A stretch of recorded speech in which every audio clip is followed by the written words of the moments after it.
বলতে চাচ্ছেন আপনি যৌতুকের বিপক্ষে?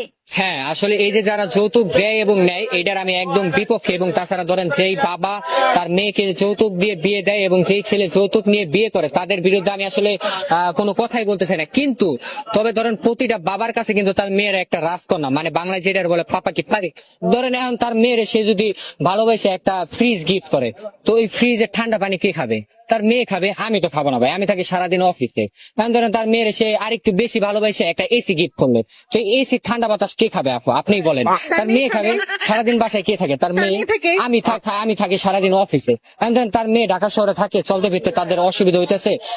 তার মেয়ের যদি জ্যামজটের এলাকায় যদি সে একটা ধরেন প্রাইভেট কার গিফট করে, তো প্রাইভেট কারে কে ঘুরবে? তার মেয়ে ঘুরবে। তার মেয়ে ঢাকা শহরে চিল করবে, অ্যাশ করবে, তাদের ব্যাপার।